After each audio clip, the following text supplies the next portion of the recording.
Hey, how's it going, everybody? Welcome to the Triple Play Podcast. I am Ben Axelrod.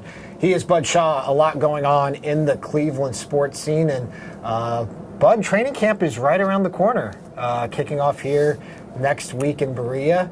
We're going to preview training camp a little bit and get into the nitty-gritty of it. But when I say Browns training camp, what comes to mind? Dark and stormy nights. All things ominous. With Charles Bentley getting injured on the first drill of 2006, I think. Yeah, 06. Just those sorts of things. Guys riding stationary bikes a lot. Tour de Berea. Sean Rogers, jogging around the field at a snail's pace because Mangini still made them run laps when they screwed something up. Not many great, not many great expectations, very little anticipation, and I think that's all changed, obviously.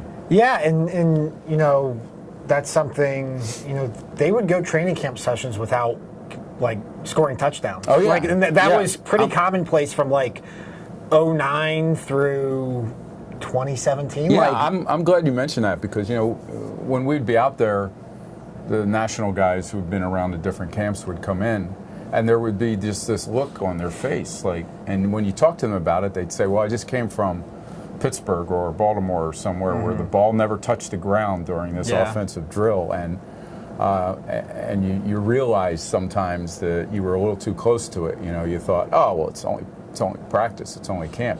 That's the one thing I'm looking for early here is that sense of I don't want to say accomplishment because they haven't done it yet, but that sense of that potential offensively that they can bring to the field, and whether it's going to be on display out there in camp. It should be. Yeah, this will be my third training camp covering in person, and before that I followed it for as long as I could remember from Columbus. But so I was out here for the 2017 training camp, and that was obviously the season they went 0-16. And the one thing that stands out to me about that training camp is how much better Deshaun Kaiser was than any other quarterback on the roster. That Brock Osweiler was having trouble moving the ball downfield, and that was something that carried over into the preseason games, and obviously he didn't wind up on the roster. But that was I came from Ohio State where preseason football is supposed to be all positive, and you have all these positive vibes, and there was none of that in 2017. I mean, you had the cliched breakout player stories and all that, and Myles Garrett was around, and you could tell he was different. But that was something that then going to last year, 2018, and all the buzz with Hard Knocks and Baker Mayfield and Tyrod Taylor and Jarvis Landry, you could at least tell the talent was upgraded from what it was in the 2017 season. That was noticeable. They were moving the ball downfield. They were scoring touchdowns. You could just tell there was more NFL talent on the roster, and I think to kind of get it started here with 2019, now it's going to be interesting to see, now that there are real expectations on this team, more than move the ball downfield in training camp. It's going to be interesting to see how it manifests itself here in these next few weeks. Yeah, those early games last year, not just last year, but where they'd win the toss, they'd defer, they'd get the ball. Sometimes they'd be down 7-0. Then they'd get the ball and they'd go 3 and out. And the other team would kick a field goal, and suddenly it's mid-first quarter to late first quarter, and they're down 10-0 already. I don't think under Freddie Kitchens with this quarterback that we're going to see that. I don't know whether he'll still defer, but we're not going to see that kind of malaise or whatever you want to call it on offense. And clearly, when you look at it, there's not a position offensively that you look at and say, oof, they've got to figure that out. Yeah, and maybe guard. Yeah, I mean, that's the one people will point to, but I think that's kind of, and look, it's an important position. All positions are important, but they have quarterback figured out. They have an abundance of riches at running back to the point that Duke Johnson is demanding a trade, and who knows if he'll even be here next week. Yeah. Wide receiver, obviously, we can talk about ad nauseum. Tight end. Offensive line, I think they're figured out at left tackle. I think they're figured out at left guard. I think they're figured out at center. It's just that right guard position, but that's something that, every team has a question mark somewhere, and that's, if you had to pick what's going to be a question mark, I'd take right guard over just about any of them. If you said, hey, right guard and we don't know who the kicker's going to be. Right. You'd say, okay, I could live with those two, those two problems going into camp. We talked a little bit before this, and the schedule is top heavy. Would you call it? I think it's front loaded. Front loaded. Yeah. There we go. Yeah. I mean, when they start out this season, those first 8 games are going to be really challenging, and we've never seen, at least very seldom seen, a coach who has come in here and gotten his team ready for the first couple games of a season. And that's why they've only won one in all these home openers. So I'm really looking to see how did they do that. How many games do they sit these guys in exhibition season for fear of injury versus getting them all ready? And maybe we'll be able to see on the practice field, just how good they can be together. So when he does sit them, to make sure nobody gets hurt, it won't really be a problem because they'll have training camp to build on. Well, let me ask you this: as far as we were just talking about question marks on this roster, if you were to, I guess, rank the question marks, how high, how low would you put Freddie Kitchens as a first-year head coach? That's really a great question. Had we not, any first-year head coach is going to have those same issues. So even if it had been a guy that was coming out of college as a head coach, versus Freddie, who's never been a head coach anywhere, you'd still have those questions about how they were going to run a camp, handle all these egos, all that stuff. I think the fact that we saw him in a pretty important capacity last year kind of alleviates some of those concerns. Not just because he's going to be calling plays, but because we saw him in the offseason also just deal with some questions about things. Oh, sure. And he has a great, right now, he looks to have a really good way with players and letting them know what he expects and not, kowtowing to people. And we'll see how that translates. But I feel a lot better about his ability to handle this than I did when they said, hey, we're going to name Freddie Kitchens head coach. Right. I was like, wow, really? Right. I mean, he was a running backs coach a year ago, Sure. 6 months ago, Yeah. or a little more than that. But yeah, I mean, I think any first-year head coach, it's a question mark, especially one as inexperienced, having only been a coordinator for 8 games. I think it has to be one of the bigger question marks. I think one thing, I'm optimistic about it from a Browns perspective because I think Freddie Kitchens is such a players-driven coach, and this is going to be a players-driven team with the personalities on it. So I'm optimistic about the fit there. But I think it has to be a question mark as far as just how do you run your training camp? And he's studied under Bruce Arians, and they have a pretty experienced staff with Steve Wilkes, who was a head coach a year ago, and Todd Monken, who's been a head coach. So in that capacity, I think they've surrounded him with a strong staff. But I just think as far as being the CEO now of this organization, I think it has to be a question mark. Yeah, and we're led to believe that that the coordinators came here in part because of Freddie Kitchens. I mean, now maybe that's a narrative that benefits Berea, and that's why we're hearing it. But I do think he's the kind of guy that there were obviously more than just whispers about Hugh Jackson maybe not being the most genuine guy in the league. Is that a nice way to say it? We saw the contentiousness between Haley and Freddie and Hugh as part of Hard Knocks last year. I think at least all of that is going to be gone, I think, at least to start the season. And when they start losing games, then, that's when people start looking at each other and wondering, like, could this guy have done more? What, But for now, I think starting out, it's not only the coaches are an upgrade, an obvious upgrade over last year. Freddie didn't have to be much of an upgrade to be kind of addition by subtraction. Yeah, right.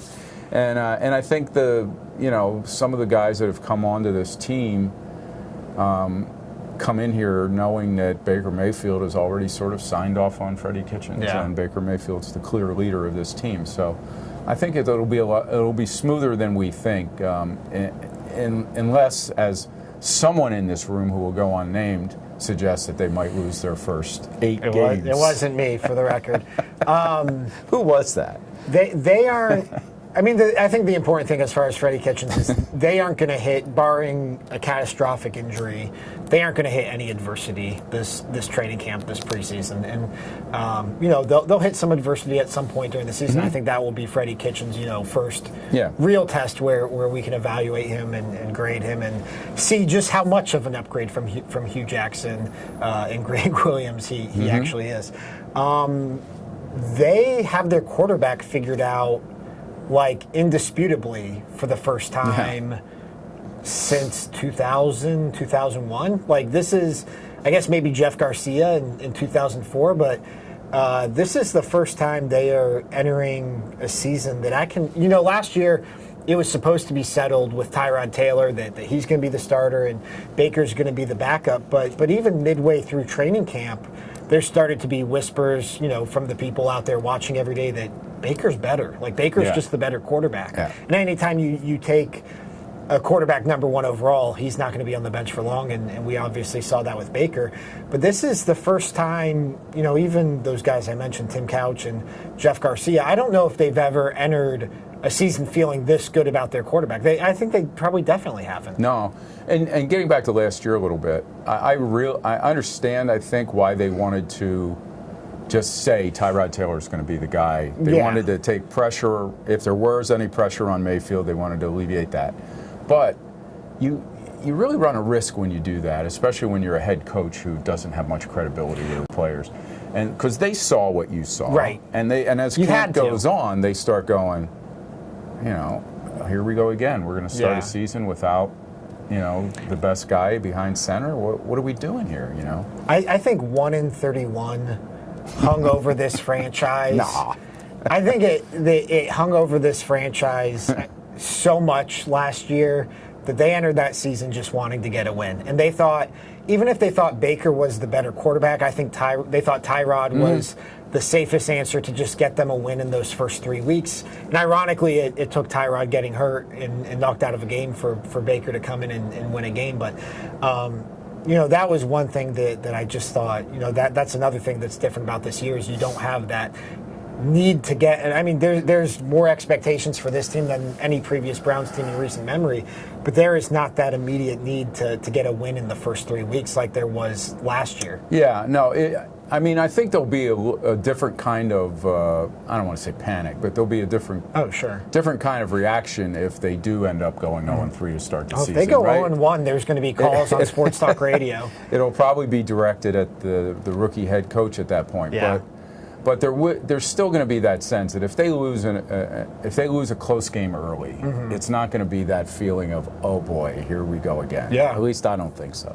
Yeah, I mean, last year they tied week one, then they lost that thriller to the Saints, and then it was the Jets game that kind of changed everything at least immediately. So yeah, you know, I spoke at a couple things over the last couple months, and we talked about that Jets game when questions came up, and the people who were there just as fans, you know, we always think we've sensed this stuff, but we're behind a glass press box sometimes, and they said it was like the buzz in that stadium when he came in and started throwing the ball. I was there just as a fan. Okay, you were there as a fan, so you know. It was more. It was. I mean, that will be one of my favorite sports memories in terms of the entire day. There was a buzz throughout the city that they're going to win this game on national TV. We're going to unlock the Bud Light fridges, have this big party in downtown Cleveland. And then they come out, and Tyrod Taylor looks like every Browns quarterback who's come before him. I mean, he looked, you know, for all the questions about Baker Mayfield looking like a college quarterback, Tyrod Taylor was running a college offense. It was brutal, and they go down, I think, 14-0 in that game. And then when Baker came in, like, I'm not exaggerating, from the time he threw his first pass, there was this buzz throughout the stadium like, oh, this is different. This is not what we're used to. Well, when you think about what people have seen here, and getting back to your original question about training camps, we saw them go through a Charlie Fry, you know, Derek Anderson thing in 2007, in which they start Charlie Fry in the first game. They're so unsure, they pull him at halftime and trade him the day after, you know. I mean, we've seen some crazy stuff here quarterback-wise, and to know that all of that, barring injury, is behind them has got to be just a relief for everybody in that building over there and everybody in this town. Well, and you don't have to split reps You don't have to, even last year there was that question of why isn't Baker getting reps with the first team and how many reps should he take with the first team? The head coach doesn't have to answer questions about it after every practice. The other players on the team.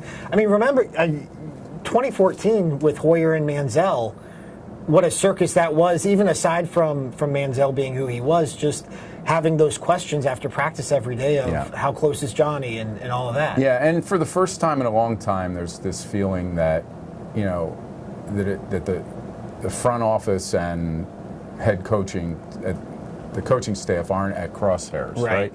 That they're both looking to win games finally, and not to decide one group wanting guys to play that they drafted, another group afraid to put anybody in who's not a veteran for fear they're going to lose more games and get fired. So all of those things, it just feels like such a fresh start. Dorsey's clearly behind Freddie, so even if there are issues early on, you would like to think that there are things that Freddie could easily ride out and be here for 5 really good years of contention at least. How invested are you in the battle between Drew Stanton and Garrett Gilbert to be the backup quarterback? Not very. Not very. No.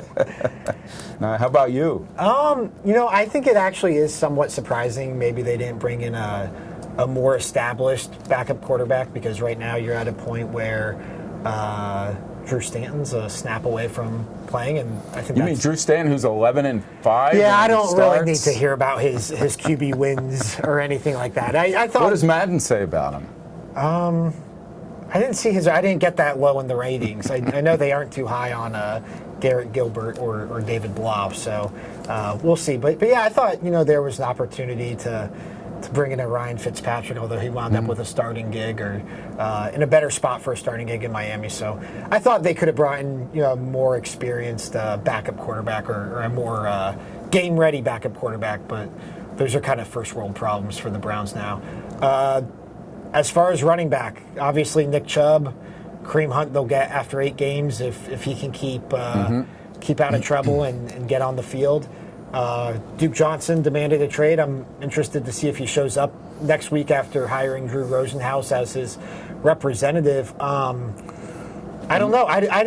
I don't think Duke Johnson has like a whole lot of leverage in this thing, and I think any leverage he did have, he probably lost by showing up to minicamp and showing that he's unwilling to miss paychecks. My expectation is that he'll be there, and in hiring Rosenhaus, he probably feels like he's got a more experienced agent this time, who's had some dealings with Dorsey. I think he was Ogba's agent, wasn't he? He was also Perryman's agent. He's worked with the Browns. I mean, dating back to what, Kellen Winslow? 2 guys got traded from here of his clients, and I don't think this changes in any way his wish to be traded, but I just don't see why Dorsey would do it unless the market becomes, inflated for him, via injury to some other, involving some other team that has a starting running back that they're really counting on. So I would bring him in. I think he's been a pretty good teammate other than this latest thing of saying he wanted to be traded. So I think he's going to be fine once he gets here,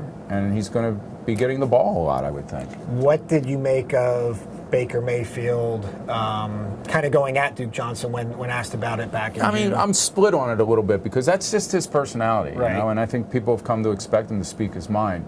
I thought it was a little odd because guys tend to protect those relationships. They don't call out teammates who have contract issues, and I realize this isn't a contract issue. Right. He's actually entering the first year of the extension he signed last year. So this is different in some ways, but if those stories or rumors about veterans maybe taking Baker aside afterwards and saying, hey, are true, I guess I get it, because that's the way it's always been in there.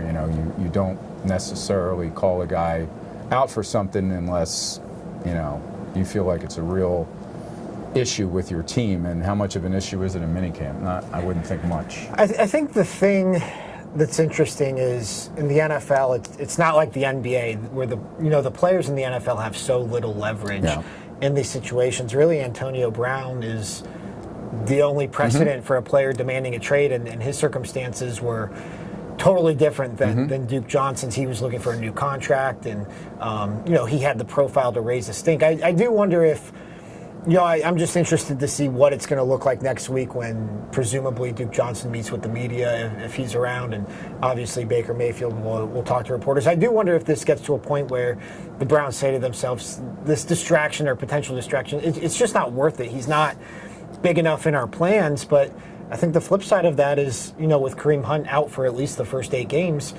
Duke Johnson probably does factor pretty significantly into their plans. Yeah, if I'm Dorsey, I would maybe say to Mayfield, look, this guy clearly doesn't want to have happen to him what happened to Carlos Hyde, right? He doesn't want to be suddenly. Yeah, well, the writing's on the wall. Yeah, he gets traded mid-season. Now he's got a half a year to try to fit in with a new team, and so I get that he would like to know. He'd like to go somewhere else with a bigger role and blah blah blah.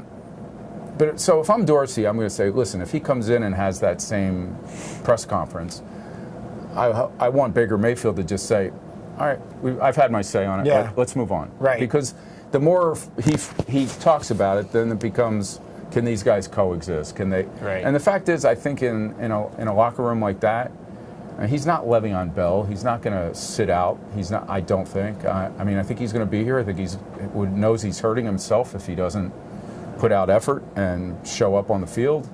And I think they can ride this out until they figure out what exactly they have with Kareem Hunt. Yeah, I just don't think, especially for what he's making and what he's made throughout his career, he just doesn't have the leverage to miss game checks and to miss paychecks. And that's, this contract he just signed was what, $5 million a year? $5 million a year for 3 years. Like, it's nothing. It's peanuts in the NFL. Yeah. So yeah, that's that's the one potential thing that could feel like Browns, same old Browns, and I think if that comes to a head, it'll be interesting to see how they all handle this. I don't know if we've talked about it since the Kareem Hunt. Yeah, I don't even know what to call it. It's not an incident. Is it an incident? Is it an altercation? Is it whatever? Being questioned it's below a kerfuffle. Being questioned by police. I think incident works. Outside of a bar, no charges. Is that, if you're Dorsey, do you say, oh, come on, really, kid? Yeah. This is one. Look, and I am not somebody who was totally adamant against signing Kareem Hunt, but, if he's going to go public and say he's undergoing alcohol counseling and then he's out at Barley House, there's a disconnect there. Yeah. And that's, Unless you believe that was the first time he was out at Barley House all year. Which we're led to believe is not true. And there are plenty of whispers about all that, but there's a big disconnect. And from the Browns standpoint of Dorsey coming out there and standing in front of all the reporters in town and saying, we have a zero tolerance policy. Well, how much is zero? How much, so I don't, I'm not necessarily in the camp of cut Kareem Hunt. I just think that it's if something comes out about Kareem Hunt in the next week, in the next 2 weeks, 6 months from now, whatever, you can't be surprised. And the Browns can't play woe is me about this. They know what they're getting into, and the writing has been on the wall with this since they signed him in January. Yeah, and some of the comments that I heard or read on social media where the media was making a big deal out of nothing again on this Kareem Hunt thing, and I agree with you in that this is a team that has talked about zero tolerance. He has talked about alcohol counseling, anger management. They showed up at his baptism.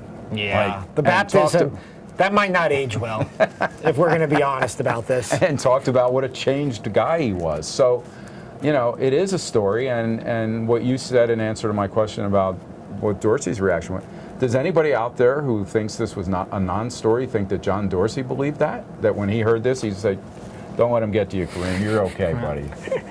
No, he didn't. They've not put their necks on the line for him, but they've certainly have gone out there to say this guy is a good enough person that we believe he'll change and get better, and we want to give him that chance.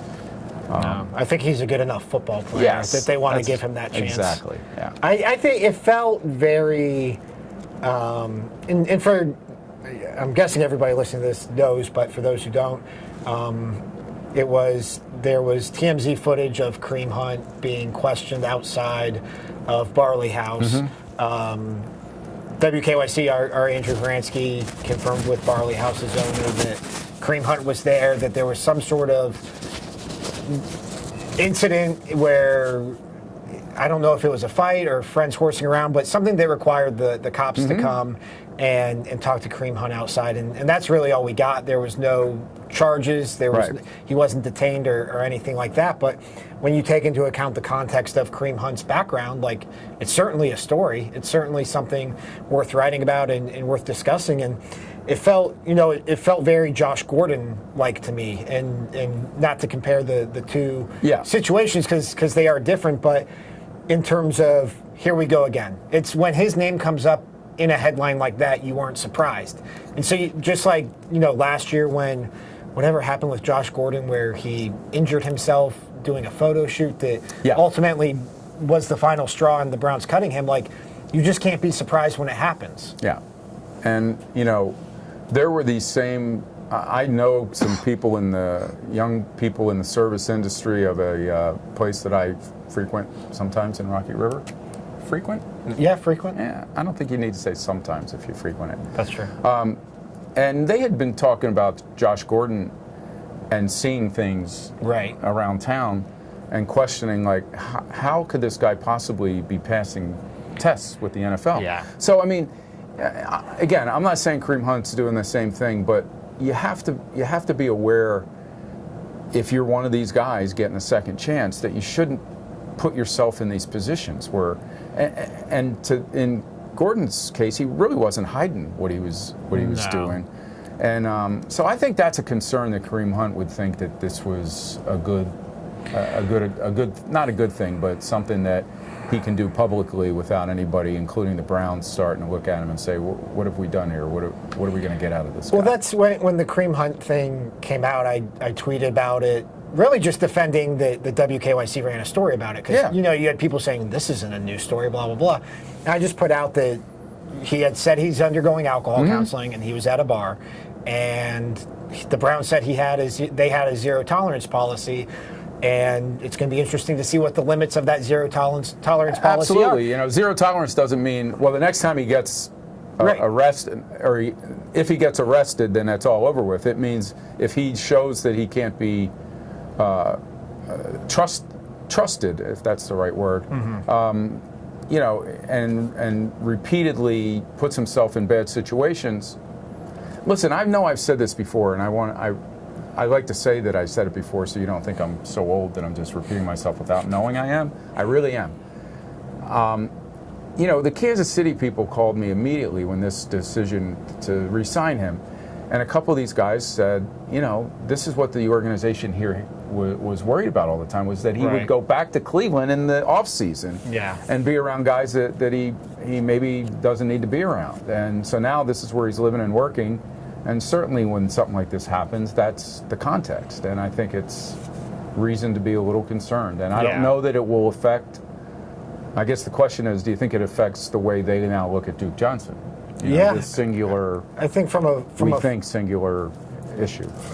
Yeah, I think from a football standpoint, it makes Duke Johnson more valuable to them. I think it turns it from potentially an 8-game situation to extending further past that and potentially, once again, a long-term situation. I mean, if they didn't sign Kareem Hunt, like, I don't think Duke Johnson's demanding a trade. I think that's what's at the core of all of this. Is good point. The Browns see him as a luxury, and Duke Johnson sees the writing on the wall, and he's looking beyond those first 8 games at what his situation with the team is. And, for the Browns, I think, they probably thought they could kind of nickel and dime it and put Dontrell Hilliard in that role for 8 games if they needed to. And I just don't think the value was there on the trade market, and that's why they ultimately kept him. But, I think it changes the situation for both parties. Well, we know now that Duke Johnson no longer has his same representation. And I think that representation made the mistake of going after Baker Mayfield. Well, and that's what I wanted to bring up. Do you think that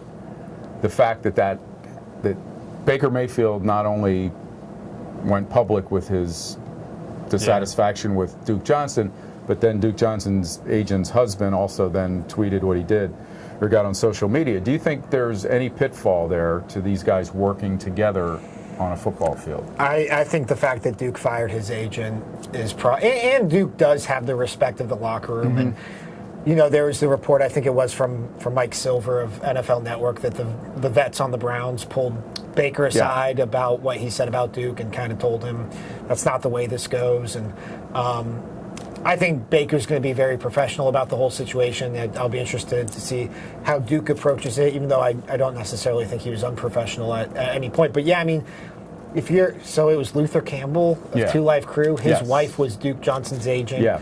And Luther Campbell went on a string of tweets criticizing Baker Mayfield. Like, yeah, you've got to go then. Like, you can't be out there criticizing Baker Mayfield. And say that, you know, this is going to tear the locker room apart, which I think is a great overstatement. Yeah, I don't think that's in danger.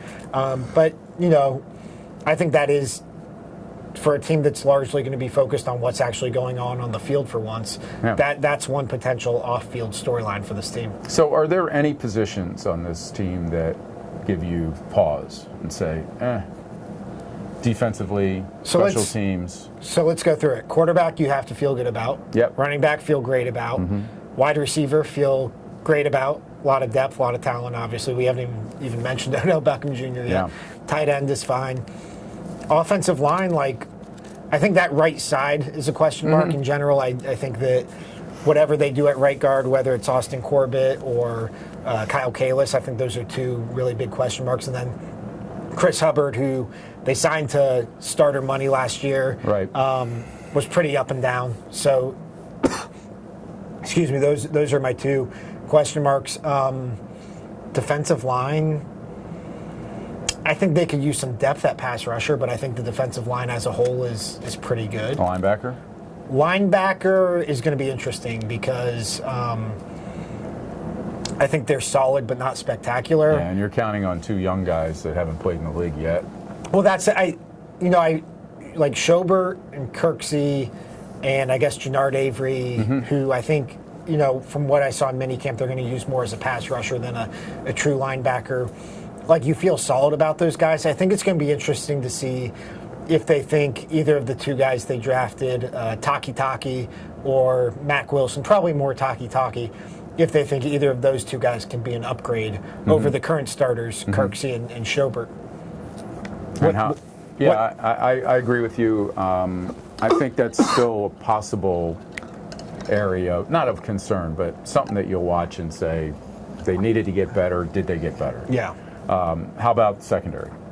So secondary, safety, Demarius Randall, you feel good about. Morgan Burnett, I think, is a pretty big question mark. They kind of signed him. He was a solid starter in Green Bay. Then he went to Pittsburgh last year. Didn't have a particularly great year. I think he's probably a slight downgrade from Jabril Peppers, but I don't know if it's a significant downgrade. He wasn't healthy during minicamp. He's one of those names that I don't know if I feel great about what they have with him right now. I feel a lot better about Demarius Randall. Cornerback, feel great about Denzel Ward, feel great about Greedy Williams. The fact that they went out and brought in a couple of safeties, does that suggest to you that they don't see giving Demarius Randall a contract that he wants? So I think this is kind of what's looming over this team, and for them it's not something they have to deal with this offseason. But as currently constructed, I don't think you could sign Demarius Randall to an extension without cutting Jarvis Landry next year. And I just think at this point, with Odell making what he's making, the money they're going to have to tie up eventually in an extension for Myles Garrett and Baker Mayfield. Like, I know we've talked about cap space being this thing they have an endless supply of, but when you start getting good and you start to have these guys, big contracts. And so, I think Demarius Randall's extension that's kind of under the radar of everything that's going on, because he's due for an extension, and there's been preliminary talks right now, but I don't know how realistic it is. So they went and drafted Sheldrick Redwine and signed, is it Eric Murray? Eric Murray, who's kind of a jack of all trades, like a Brienne Bodie Calhoun type, who he could play nickel, he could play safety. So, I think they're just trying to take as many swings at this thing as they You can. know, the one thing that we haven't seen in a long time in this town is somebody who not only catches punts but actually returns them, and shifts the field and swings momentum. I don't know who that's going to be on this team. I assume that they will give maybe Antonio Callaway seems like the chance at best option there, but I don't know if the trust is necessarily there with him on the field, just as in terms of football IQ and all that goes into that. Like, Odell has fielded punts before, but they have too much invested in him for him to be out there as their everyday punt catcher. Maybe in certain situations, Jarvis has experience with it, but I think Callaway's probably their best option right now. And I don't know whether he would be. Did you guys talk to him at minicamp to gauge whether that's something that he would embrace? I don't think it came up with him. Yeah. He had lofty expectations for himself and everything these players say. And 10 in touchdowns, June and July. I think, right? 1,000 yards and 10 touchdowns. 1,000 yards and 10 touchdowns. I don't know how that's going to happen with Odell. And tell him that maybe 2 or 3 of those would have to come on punt returns. Because his role, I mean, we think he's going to be valuable, but certainly with Beckham here, his role is not going to be as clear-cut as it was last year, or his profile, I should say. Yeah, I mean, there's been some talk, because Todd Monken, the offensive coordinator, there's been some talk that he could play that Deshaun Jackson role where he's out there to stretch the field, Jarvis is in there as the slot guy, and Beckham's kind of the in-between guy who can do both. And then they have Rashard Higgins, who's kind of a pure possession guy as well. So they have a lot of options. It's just a matter of how it all comes together here. But yeah, I mean, I think those 4 receivers have solidified themselves as the top 4. And they've even given themselves, a plan B. Well, it's probably a plan A now. With place kicker. I mean, when you draft a kicker. Well, if you draft a kicker, you're not going to run him out of town because Greg Joseph has a good training camp. They drafted him in the 5th round, too. I mean, it was the last pick of the 5th round, but that was, they have a kicking competition with Greg Joseph and Austin Seibert that seems to be predetermined at this point. So we'll see. You going to miss Hard Knocks? I would love to see it this year. Yeah. I just think the personalities on this team, and just Freddie as head coach, it'd be a fascinating watch. But I'm sure they don't miss not having it back in camp for a second year in a row. It has to be somewhat disruptive. And hey, listen, if Hard Knocks wasn't there, people wouldn't have seen how much posturing Hugh Jackson does, right? Yeah. And how that just rubbed everybody the wrong way.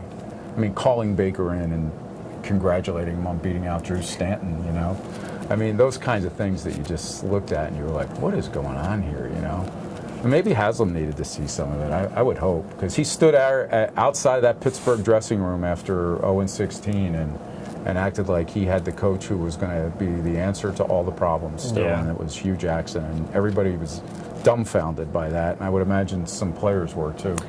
Yeah, they're... I'll have to. I think I watched every episode 2 or 3 times last year. But did you? It would be fascinating to watch in retrospect how that all played out. But it's going to be fun. I think it's going to be a fun training camp. And are you ready to make an early projection? Yeah, we should chart these. All right. Do we involve Crane in this? Producer Crane? Yeah. Yeah. Okay. Because he kind of skews negative. Yeah. Well. Or as he would call it, realistic. Yeah, he skews realist. What do you see them doing this year, knowing what the schedule is? Obviously, we don't know about injuries, training camp, everything can change.